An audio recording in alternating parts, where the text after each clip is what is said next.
Lo que se puede hacer de manera personal, aprender un idioma, porque nunca sabes cuándo te van a contratar para algún puesto que tampoco te imaginabas que podrías estar ahí. Bueno, ya lo platicaremos después. Por lo pronto, hoy este espacio de Misión Mundial lo vamos a dedicar a el tema de Venezuela. Vamos a ver un poco cómo está la situación en ese país sudamericano, nuestros grandes hermanos por allá del sur, que siempre los olvidamos a todos ellos, estén en un sistema o en otro, siempre son o los olvidados de nosotros mismos, los separados de nosotros mismos. Pero en esta ocasión vamos a dedicarle un buen programa con un gran experto que es amigo de Misión Mundial también.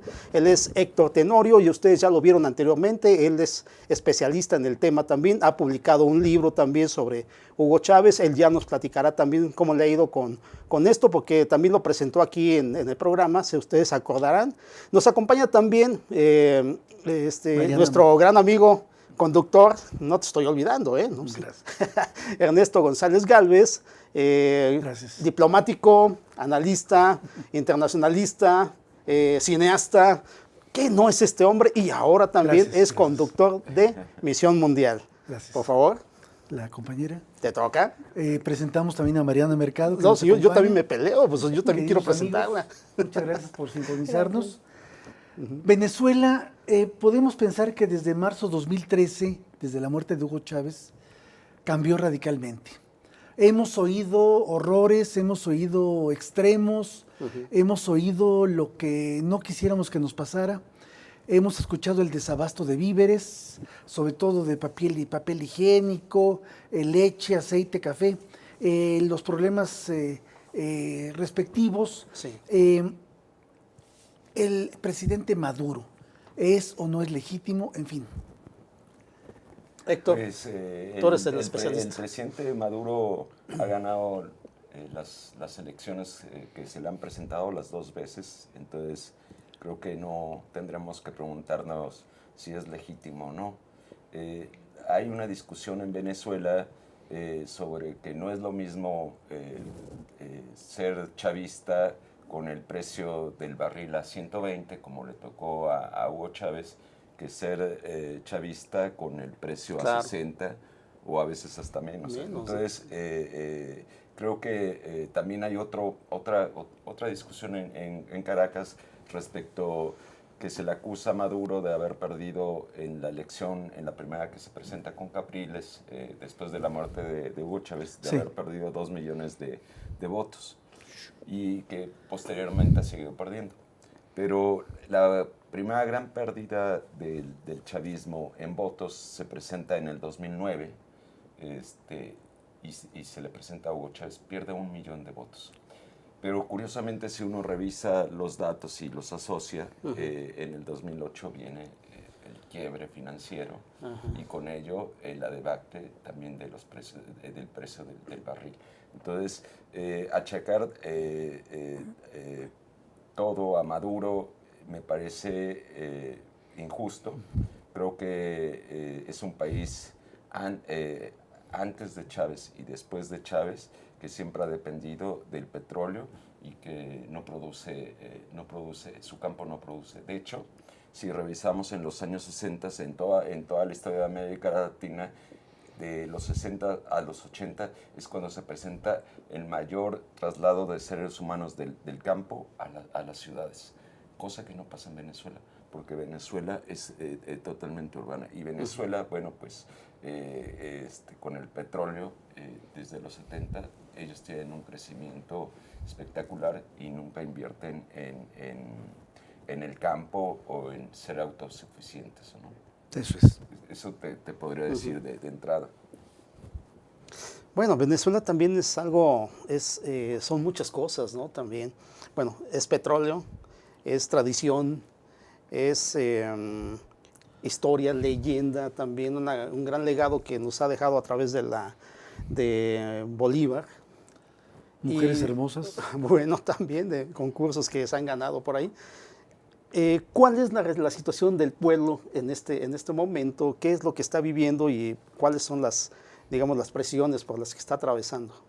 Bueno, en Venezuela lo que está pasando y padeciendo la población por el boicot orquestado desde los Estados Unidos, es que sí hay medicinas, sí hay comida, pero a unos precios que son inalcanzables para las personas, ¿no? O sea, es una escasez como muy medida, ¿no? Porque en las zonas ricas uno encuentra todo tipo de medicinas y todo tipo de productos, ¿no?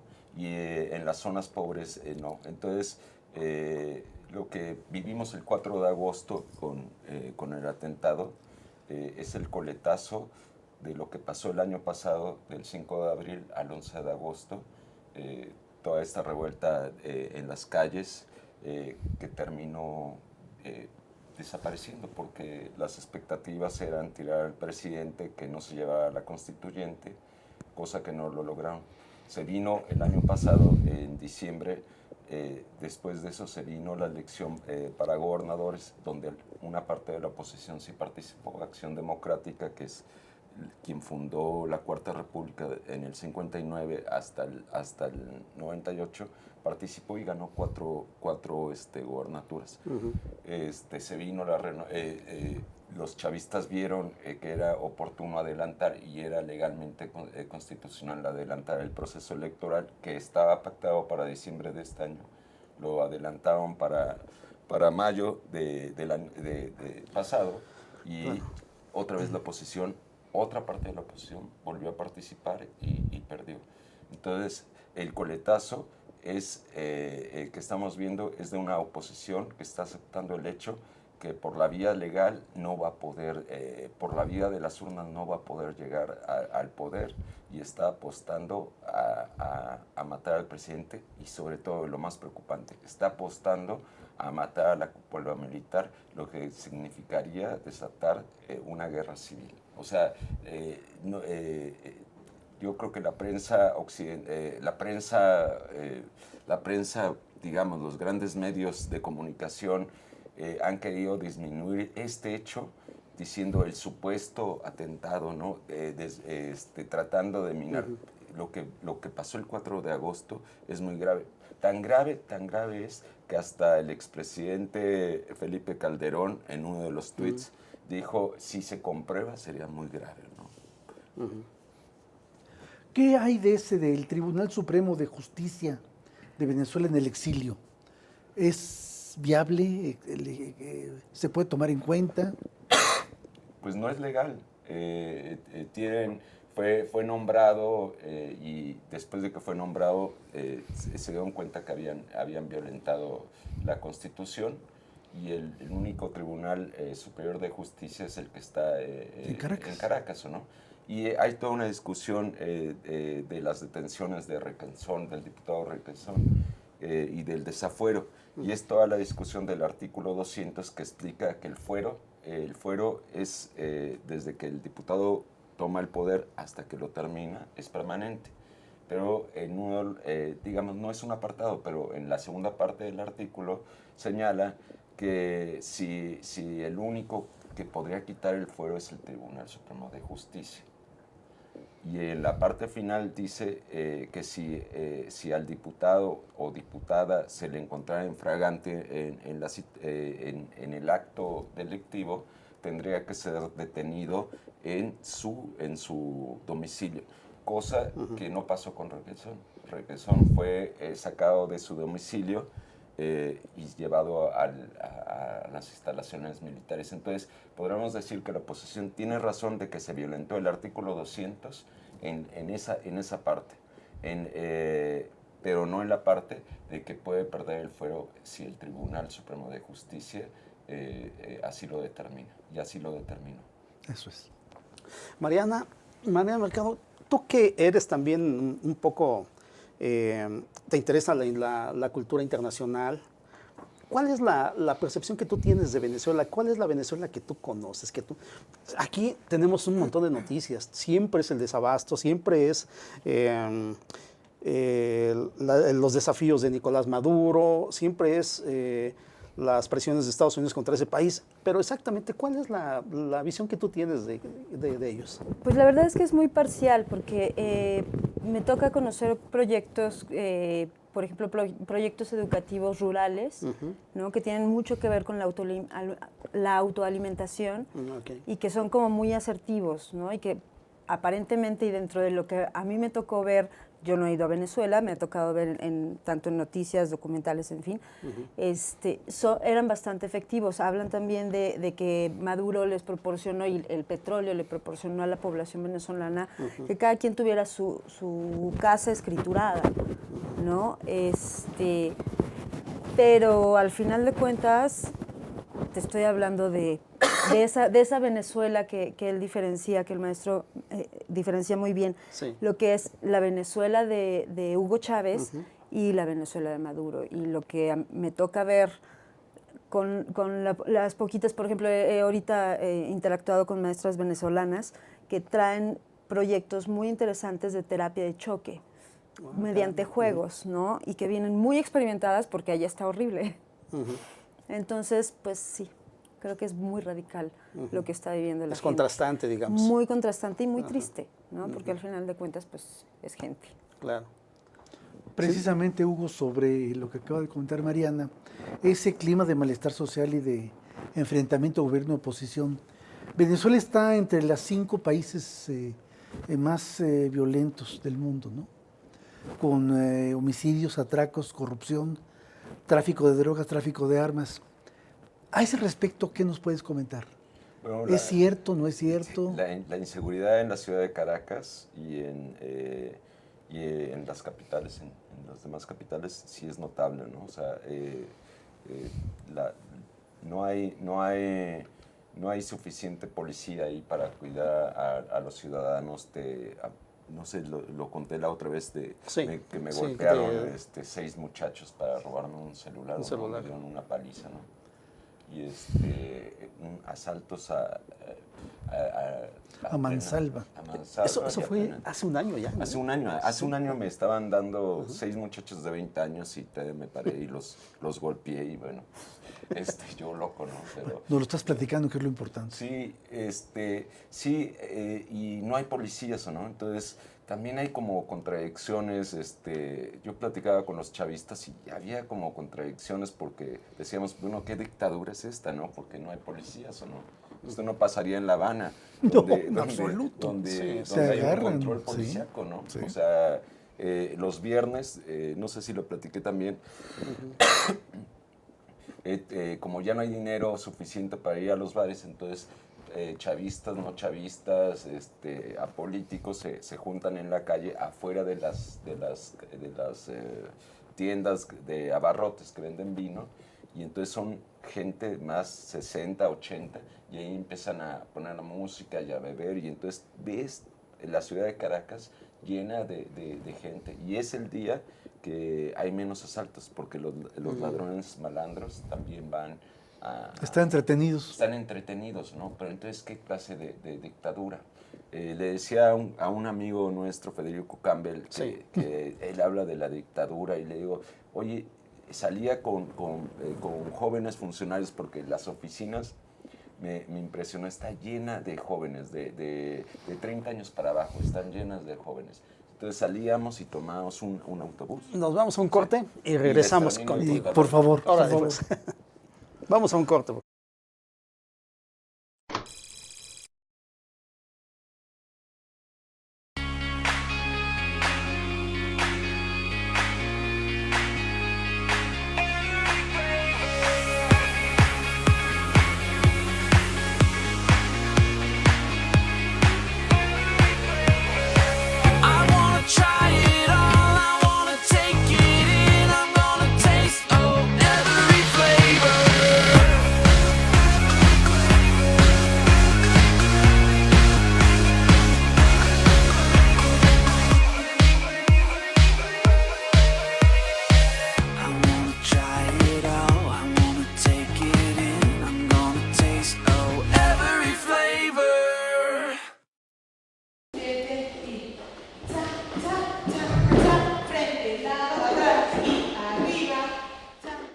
Para mí el baile es como una terapia porque me ayuda a relajarme, a desestresarme y a sentirme mejor. Cuando era estudiante estuve becada por el taller de baile y al terminar la licenciatura me ofrecieron quedarme como maestra de danza y acepté de inmediato. Más que un trabajo, lo veo como una forma de regresarle a la institución el apoyo que en algún momento me brindó. Estudié psicología porque siempre me ha gustado ayudar a las personas que están a mi alrededor. Actualmente estoy haciendo una investigación con cuidadores primarios de pacientes con cáncer y esta experiencia me ha llevado a plantearme nuevos horizontes en lo profesional. Soy Carla Fernández y uní la psicología y la danza para ayudar a que la gente se sienta mejor. UNILA es más.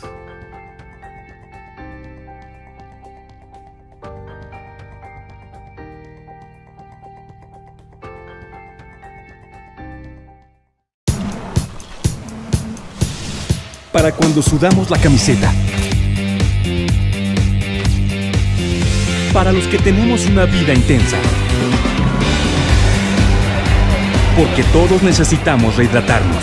Electrolit, hidratación total, científicamente hidratante.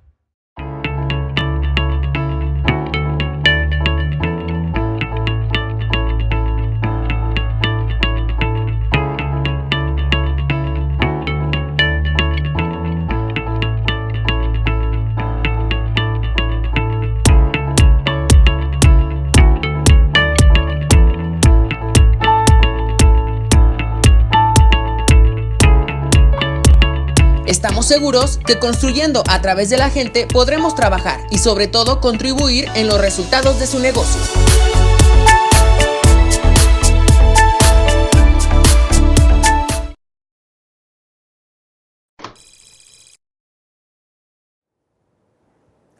Estamos nuevamente de regreso, amigos. Gracias por seguir con nosotros y seguimos entonces también con el tema de Venezuela. Hay algo que sí nos trae mucho pendiente, sería la manera en la que la gente actúa en su propio lugar, en el autobús, la manera en la que ellos tratan y cómo se ven, ¿no? Cómo están viviendo realmente su situación. Platícanos algo sobre eso. Te voy a contar un par de cosas que yo viví y otras que me contaron. La que yo viví, salía con estos funcionarios jóvenes, salíamos a las 7, 8 de la noche, tomábamos el autobús, hay una gran escasez de autobús, hay mucha especulación, entonces es muy difícil subirse a un autobús. Subíamos y yo quería platicar de Hugo Chávez porque bueno, a mí me interesa estudiar el tema y me pedían por favor que me callara, ¿no? Porque no sabían quién iba en el autobús, cómo iban a reaccionar. O sea, pero nunca había visto la cara de terror de alguien que trabaja en el gobierno y tiene miedo de la reacción de la gente. Entonces decía, bueno, ¿qué clase de dictadura? Había en el hotel donde me hospedaba, quien me atendía a la hora de desayunar, eran gente de color. Y entonces y estábamos en plena revuelta. Entonces, y estábamos muy cerca de la avenida Miranda, donde todo pasó. Y entonces les decía, yo voy a ir a cubrir, les decía, ¿no? A la muchacha de color y ella me decía, yo tengo 1 año sin caminar por esas calles. Y decía, ¿y por qué? Porque soy negra. Soy negra y ha habido gente que quemaron los de la oposición porque eran negros. Hay racismo allá, hay en racismo. Un país con población negra abiertamente reconocido. Sí, o sea, de Latinoamérica. repente, fíjate, hay algo que me gusta mucho del chavismo. Yo creo que el chavismo le quitó la careta a Venezuela, de la Suiza, de América que nosotros conocimos desde los años 70, vemos a la verdadera Venezuela, que es clasista, que es racista, que es corrupta, ¿no? Porque Chávez también le quitó la careta a los mismos chavistas, ¿no? O sea, de repente son inoperantes en las oficinas, son burocráticos. Yo en la embajada les he dicho que la burocracia se ha de considerar traición a la patria si uno es revolucionario, ¿no?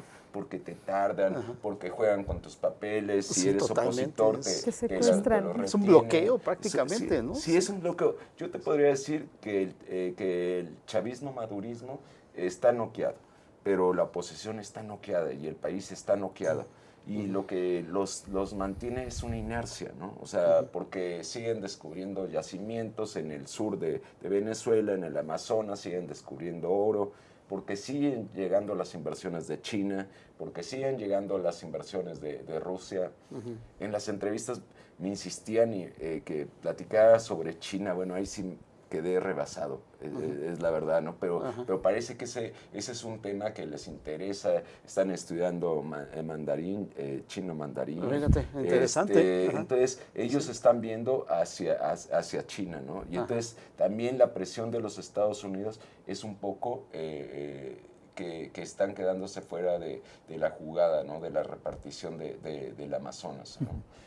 Y sobre el atentado, qué curioso, lo que está pidiendo Maduro es que se abra, hasta ahorita hay 34 sospechosos del atentado, hay 14 detenidos, 2 militares, un general y un coronel, que llaman la atención, porque yo creo que ahí es una purga, ¿no? O sea, pero lo que está pidiendo Maduro es que se abra la investigación y que entre el FBI, o instancias internacionales que investiguen el asunto, y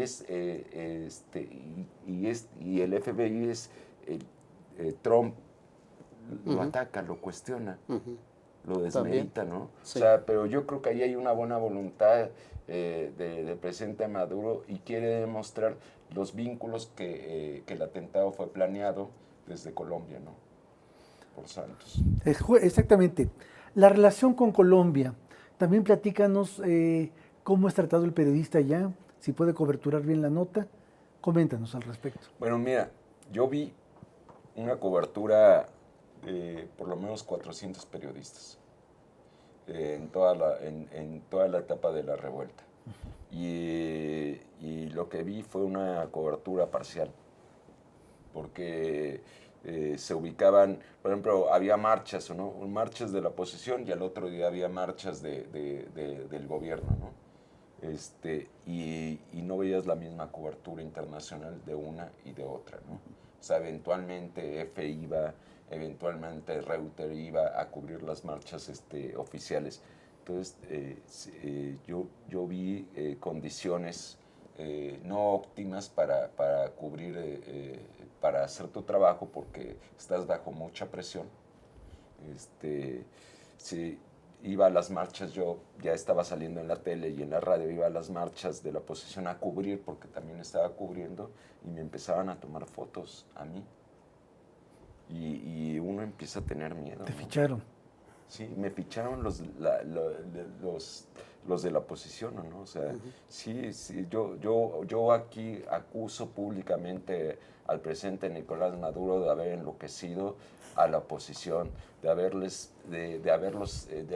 llevado al extremo, y que es gente que realmente ya no quiere dialogar, y no se les puede llamar oposición a gente que intenta matar a otras gentes. O sea, los opositores de verdad debaten con las ideas, pero esta gente ya renunció porque ya se dio cuenta que no va a llegar por la vía electoral, y creo que le apuestan a la guerra civil, pero Estados Unidos no quiere entrar por los costos, y porque ya le dijeron a Trump que esto complicaría la relación con América Latina, y el señor Trump es un negociante, ¿no?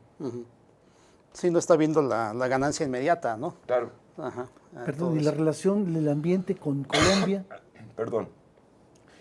Con los colombianos, son 5 millones de colombianos los que viven en Venezuela. Y sí está yendo, se están regresando, pero muchos no se están regresando porque hay peores condiciones de vida en Colombia. Para que te des una idea, antes de que le quitaron los 3 ceros al Bolívar, el papel higiénico valía 5 o 6 millones de bolívares. Pero ya preguntaba, yo me quedaba espantado, pero preguntaba y a cuánto estaba el bolívar y ya me explicaban, ya eran $2, ¿no? Pero entonces, a pesar de que el papel higiénico estaba a 5 millones de bolívares, había gente que lo compraba y lo revendía en Colombia. ¿Cómo estará Colombia? Ajá. ¿Con qué calidad moral estará cuestionando a Venezuela si tiene morirse de hambre a su gente? Si están tan preocupados los colombianos, pues que acúen a su gente, le den trabajo, pero no. Y hay otra, por ejemplo, otra cuestión con Colombia que nos afecta a nosotros. Todas las muchachas que están venezolanas de muy bajos recursos, que están saliendo hacia Colombia y que vía Colombia están llegando aquí con engaños, aquí a la Ciudad de México, y que están trabajando para la Unión Tepito y que las están explotando y las están asesinando. Bueno, ¿qué va a hacer Marcelo Ebrard, el próximo canciller? O sea, están matando a nuestros hermanos, ¿no? Sí, ese es todo un desafío que va a tener el nuevo gobierno, ¿no? Sobre todo en la política exterior mexicana. ¿Cómo va a cambiar? ¿Vamos a tener de verdad un enfoque más latinoamericanista? ¿O qué sería en esto? Pero, Mariana, tú has tenido también como contacto con estas personas, con personas que han venido de allá, ¿no? Con signos de persecución y todo esto. Pues sí, porque de entrada son personas que vinieron a compartir con nosotros técnicas precisamente de choque refiriéndonos a que son postraumáticos, Sí. ¿no? De espacios de caos, ¿no? Llámese metrallazos, etcétera, ¿no? Entonces ellos han desarrollado algunas técnicas para tratar este postrauma con Qué interesante. cuentos, juegos, y tienen un manejo muy interesante sobre los jóvenes porque parece ser que está habiendo pues una violencia muy alta, ¿no? Entonces es muy probable que pues nos sirva mucho porque acá no está mejor. Pero qué interesante, lo que pasa es que cómo lo tradujeron todo eso, ¿no? Porque nosotros también tenemos como que hay en el ambiente como que se siente mucho, que es tenso. Hay por muchas cosas, pero no acertamos a saber cuál es exactamente lo que nos está afectando, lo que nos hace daño. En cambio, ellos pueden identificarlo. Los colombianos tienen hasta una cultura de paz, tienen talleres de paz, que yo nunca los he podido ver aquí, ¿no? No sé ni siquiera cómo definir la paz, ¿no? Aquí. ¿Cómo la definiríamos? Hay una persona que me dijo, la ausencia de guerra, ¿no? Digo, pues, puede ser esa, bueno, es como muy somera, ¿no? Pero ellos ya se profundizaron más en una cuestión ontológica sobre la paz, ¿no?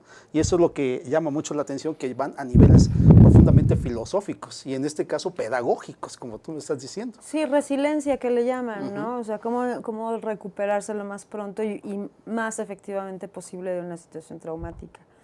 Y en ese caso creo que los mexicanos tenemos el pequeño detalle que no nos gusta vernos al espejo. Entonces eso nos evita vernos el rímel corrido. Hermano. Hugo, sobre la ley habilitante, el carné de la patria. Bueno, se está procesando esto porque como es tan barato el petróleo, o sea, sí. Con 20 pesos compras 30 litros de gasolina. 20 pesos aquí. Mexicanos, pues. Mexicanos. Ajá. O sea, yo me pregunto, bueno, nosotros también producimos petróleo y está más caro. No, pero mucho más caro, ¿no? O sea, entonces lo que ellos tratan de hacer es que ya no se fugue tanto el dinero y que esa gasolina barata sea para los venezolanos, ¿no? Porque hay mucho guachicolero colombiano. Ahora allá es lo contrario. Sí, son guachicoleros, pero no porque se sacan pipas y se las llevan a Colombia. Ajá. Y lucran con eso. Lucran con eso, ¿no? Y también lucran con el bolívar, que no vale nada, y se lo llevan a Colombia y vale mucho. O sea, Entonces, Qué Cúcuta, bárbaro. realmente, si quisiéramos entender por qué cuál es el negocio de mantener un país hambriento y cercado, pues tendríamos que ir a Colombia y ver cómo los enemigos de la revolución bolivariana pues siguen lucrando, ¿no? O sea, hay todo un negocio desde Cúcuta hasta Bogotá, ¿no? Entonces, te digo, eso es Increíble. más que doble moral, es triple moral, ¿no? O sea, Ujú. Sí, sí, claro que sí. Sí, porque, bueno, mucho de eso tienes mucha razón, pero lo que Nicolás Maduro ha estado diciendo es que muchos de los bienes que tiene Venezuela se los llevan no solamente allá, a Colombia, creo que también a Bolivia o Sí. no sé, otros lugares por allá. También pero los venden allá. Allá los les dan otro precio y parece que Venezuela como que ha sido pues la panera, ¿no? de Sudamérica en ese aspecto. Entonces como que es un distribuidor medio encubierto. Encubierto lo digo, pero porque están usando todo lo que produce Venezuela para venderlo por otro lado. Me imagino que es un poco por la bonanza que tiene del petróleo, que yo no sabía que es el principal productor de petróleo en el mundo. sí, el que mayor reservas tiene, ¿no? Entonces, estamos hablando de pobrezas, pero de un país realmente muy rico, ¿no? O sea, muy, muy rico que, bueno, que ya... Para entender a Venezuela hay que retroceder en el tiempo y en los 70s el venezolano iba a Miami y compraba una cosa y compraba dos cosas, ¿no? Dame dos, te decían, ¿no? O sea, su capacidad económica Era fuerte. Era era tal. muy fuerte, ¿no? Y esto se fue reduciendo desde antes de la llegada de Chávez. La llegada de Chávez se produce porque Venezuela empiezan a caer los precios del petróleo y el país no puede sostener este ritmo de gastar. En los 70 le regalaron el gobierno de Carlos Andrés Pérez, que luego repitió a finales de los 80, Sí. le regaló un barco a Bolivia, ¿no? Ni mar tenían. O sea, ¿dónde estará ese barco, Sí. no? O sea, sí eran los sauditas, ¿o no? Sí. Y la revolución bolivariana no la podrías entender sin ese boom petrolero, ¿no? O sea, pues por eso pudieron financiarla en Bolivia a Evo Morales, a los Kirchner en Argentina, Lula da Silva en a Lula Brasil, da ¿no? En su Silva momento. En su momento, ¿no? Sí. O sea, porque lo que sí tenía Hugo Chávez, a diferencia de Maduro, era un estratega militar y bueno, pues quería liberar desde su concepto, quería liberar a América del Sur, de los Estados Unidos, quería que fuera menos dependiente. Hizo 14 viajes, imagínate, hizo 14 viajes Hugo Chávez a Irán. ¿Por qué? Porque estaban trabajando el uranio, ¿no? Sí, O para sea, empezar a ver esa opción. Sí, sí. Bueno, pues vamos a un corte, ¿te parece bien? Y Gracias. ahorita le seguimos porque sí está interesantísimo esto. Vamos a un corte. Es el segundo corte.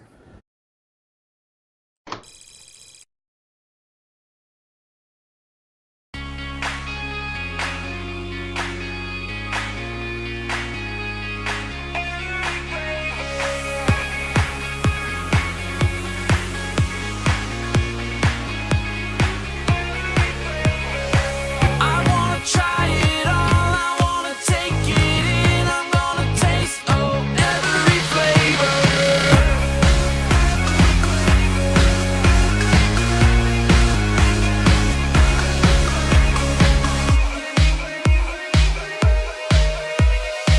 I wanna try it all, I wanna take it in, I'm gonna taste every flavor.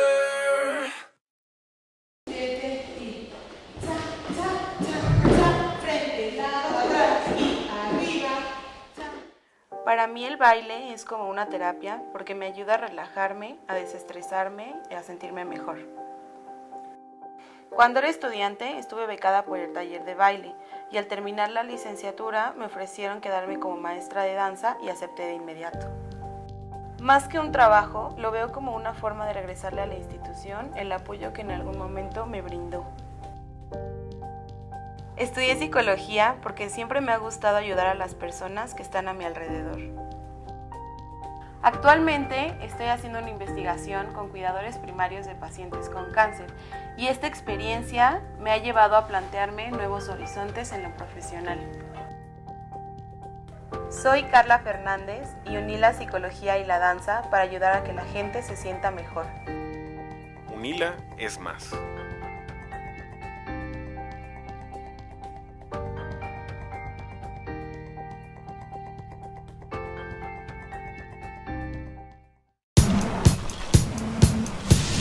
Para cuando sudamos la camiseta. Para los que tenemos una vida intensa. Porque todos necesitamos rehidratarnos. Electrolit, hidratación total, científicamente hidratante.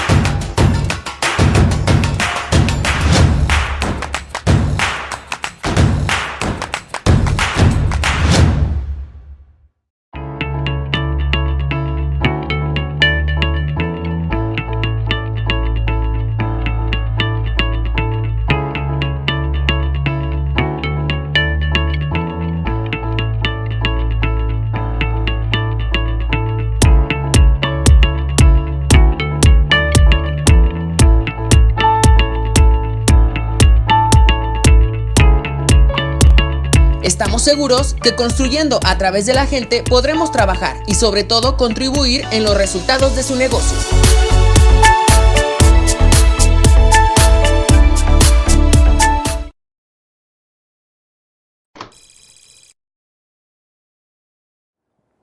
De ese submundo. Estamos de regreso, amigos, entonces, tercera y última llamada, última parte, diríamos más bien, sobre Venezuela, pero no se va a quedar así esto, ¿eh? Vamos a tener más programas sobre Venezuela porque es muy interesante. De entrada, yo quisiera saber cuál va a ser la política que va a tener el nuevo gobierno, que lo estaba comentando hace rato, si va a ser un poco más pro-latinoamericanista, pero creo que Venezuela es un punto muy problemático para la política de cualquier país desde la visión de Donald Trump. Donald Trump es un caprichudo que está viendo que si tú no sigues los parámetros que él quiere, seguramente no va a congeniar contigo o con tu país, o no vas a tener el respeto o los beneficios de acceder a sus mercados como él lo querría.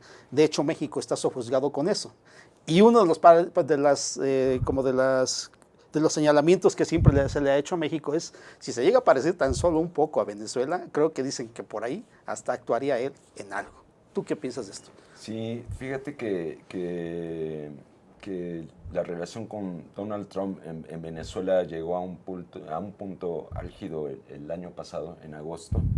El 26 de agosto del año pasado hubo 26-27 de agosto hubo un gran desfile de 900,000 soldados, un desfile de lealtad porque Trump insinuó públicamente, después ya lo comprobamos en los medios, insinuó que podía invadir Venezuela.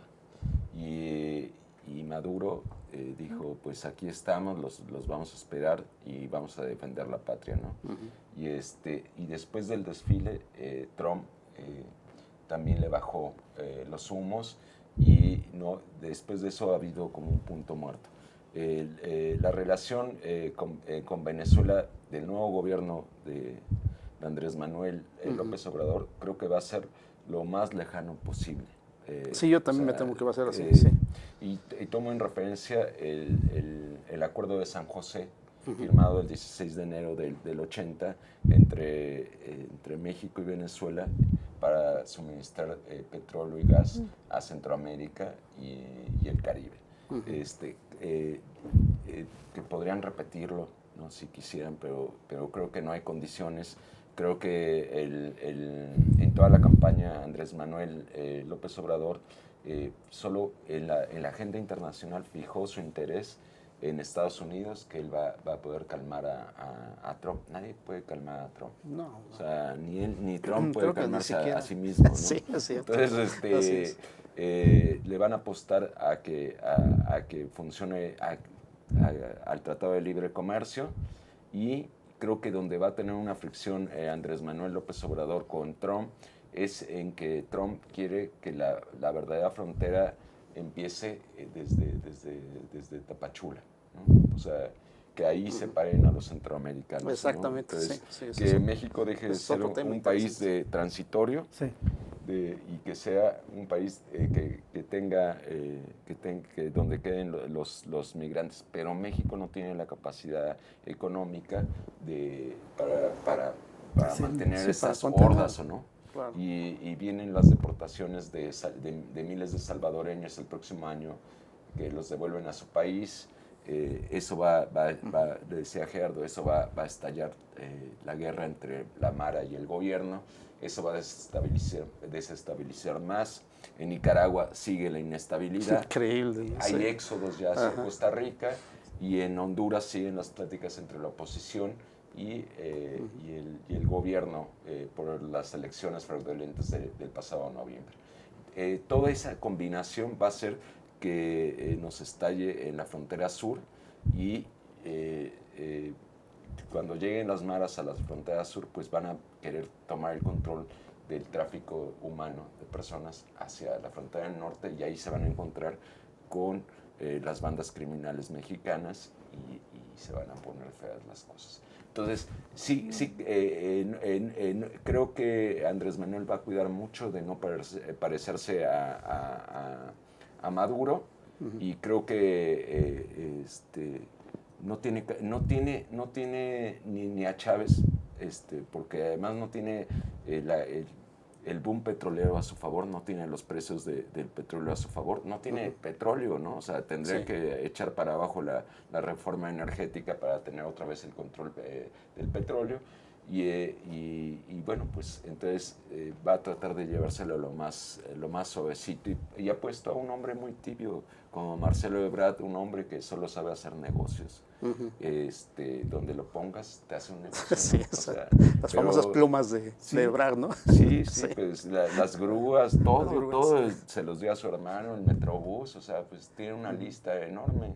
Entonces, creo que es un perfil para hacer negocios. Creo que la política de no intervención que nos distinguió por muchos años se dejó por la injerencia humanitaria que nos empujó desde Washington, y en tiempos neoliberales pues es una manera de justificar el colonialismo, y el neoliberalismo la democracia entendida con estos dos factores, ¿no? Entonces, creo que México va a cuidar de no meterse mucho, tampoco de no meterse mucho a Venezuela, pero cómo va a votar en la OEA. Si la OEA está jugando contra Nicaragua y contra... Ahí es donde, Sí, entonces, ¿dónde va a jugar? Si ya sabemos que no va a ser protagonista, ya es protagonista La Habana, donde están las pláticas con la guerrilla colombiana y el gobierno. Sí. Entonces ya no, y aquí eran las pláticas, ¿o no? Aquí fue la firma de paz entre la guerrilla salvadoreña y el gobierno. Bueno, todo ese protagonista ya renunciamos. Pero entonces, ¿cuál va a ser nuestro papel? ¿Cómo vamos a jugar? Pues no lo sabemos, porque tendrán que jugar como al equilibrista, ¿no? O sea... Por supuesto. Ajá. Hermano. ¿Cómo vamos? Sí. Bueno, solamente quería preguntarte, ese submundo que maneja lo platicabas ahorita de los maras, allá los gángsters venezolanos, la compra y venta de cosas, hablaban hace un momento de que Venezuela era la panera de muchos países y el surtidor de muchos seres humanos también, ¿verdad? ¿Cómo calificas en un comentario breve de ese submundo que maneja todas estas situaciones? Ese es un mundo que existe en Venezuela, es la derrota moral de la revolución bolivariana. Llegando a Venezuela me ofrecieron de todo tipo de drogas, todo tipo de cosas. El taxista, o sea, casi iba secuestrado, ¿no? O sea, lo que pasa es que venía de Apaxingán y bueno, ya estaba entrenado para eso y más, ¿o no? Pero, ¿De dónde? pero hay un submundo. Cuando me robaron, me dijeron, ¿quieres recuperar tu teléfono? Vente, te llevamos al mercado. Y digo, no, ya no quiero recuperar nada. Ya no quiero ¿no? nada. Ya no quiero nada, ¿no? Y fíjate que algo que también me trae, que me interesa saber es, ¿dónde está la refinería que tiene Venezuela en Estados Unidos? ¿Está en Miami? ¿O dónde Bueno, está? tiene varias refinerías. En Estados Unidos. Sí, en Estados Unidos. Ajá. Es que PDVSA le apostó a las refinerías Claro, pues sí. de petróleo, Sí. de gas, Sí. y tiene una red, tiene 8 refinerías en Estados Unidos, y entonces te producen un crudo muy ligero, Ajá. mientras que nosotros un crudo muy pesado, y ahora nosotros compramos el petróleo, ¿no? Sí. Entonces, sí le apostaron a hacer el gran negocio, y cuando Chávez, después del 2002, que tomó el control de PDVSA, después de una huelga muy larga, pues esa fue su palanca para echar adelante. Te diría que de crecimiento del país, pues sí tuvo momentáneamente, ¿no? Pero sobre todo de extender su movimiento, ¿no? Y su pensamiento. Digo, porque si ellos le apostaron a eso es porque sí es un negocio refinar. ¿Qué es lo que están aquí cuestionando? ¿Para qué sacar adelante otra vez las refinerías o construir una nueva? Pues, yo creo que tan solo el simple ejemplo de Venezuela repercute en que sí es un buen negocio refinar. Sí, claro. Y es más, en el caso, por ejemplo, supe de Singapur, ellos no tienen petróleo, pero refinan. Y llegan muchos a refinar allí. Y se queda el dinero también porque Claro. él le refina a otros. Claro. Y creo que no sé si pasa lo mismo con Venezuela. Sí, Debe ser. sí. Pues tan solo le está refinando a Estados Unidos. Le refinaba, incluso Chávez llegó en Nueva York cuando en el Headland puso una gasolinera y daba los precios mucho más baratos, ¿no? Para los pobres, ¿no? O sea es posible, ¿no? O sea, Fíjate, yo sí, está vuelvo a bien. preguntar, ¿por qué con 20 pesos uno puede comprar 30 litros de gasolina? Y aquí un coche lo Uno. llenas con 300 o 400 300. pesos. Es un Sí. robo lo que nos han hecho, ¿no? Solo hemos enriquecido a unos cuantos, ¿no? O sea, así se pueden las refinerías, ¿no? Muy bien. Bueno, pues Marianita, ¿algún comentario final? Tú cierras el programa de hoy, la emisión de hoy dedicada a Venezuela. Pues nada, no quisiera mucho abundar en la parte fea, ¿no? Pero ciertamente lo mencionó Ernesto, este detalle de la trata, que desafortunadamente en nuestro país ya somos top, y ciertamente es una zona de la que literalmente estamos importando mujeres. Y no está bonito. Importando ¿no? mujeres que... Sí, y desde ahí, según estudios desde ahí y desde México es de donde se distribuyen a todos lados del mundo. Entonces, pues es otro detalle que habrá que ponerse atentos, ¿no? Porque no está bonito. No, está bonito. definitivamente no, nada. Bueno, pues entonces, hermano, lo último. Terminamos, bueno, gracias a nuestros invitados de hoy. Las reflexiones que vertí, que no esté a favor de vertir. Gracias a ustedes. Como dice Gerardo, queda mucho por hablar. Estaremos pendientes de los sucesos en el país que se manejó hoy, Venezuela, para nosotros seguir con los comentarios adelante. Y bueno, pues nos despedimos con... Bueno, pues sí, nos despedimos entonces, como siempre lo hacemos, de parte del panel que nos ha acompañado aquí nosotros, de Ernesto González Gálvez, el coconductor, Héctor Tenorio, experto internacionalista, también colaborador de la revista Siempre, Mariana Mercado, también directora de escena, ya nos va a criticar un poco qué es lo que tenemos que hacer aquí, también eso es importante. para y Gerardo Young. Y Gerardo Young aquí en la conducción. Nos despedimos entonces, como siempre lo hacemos. Salve audiencia.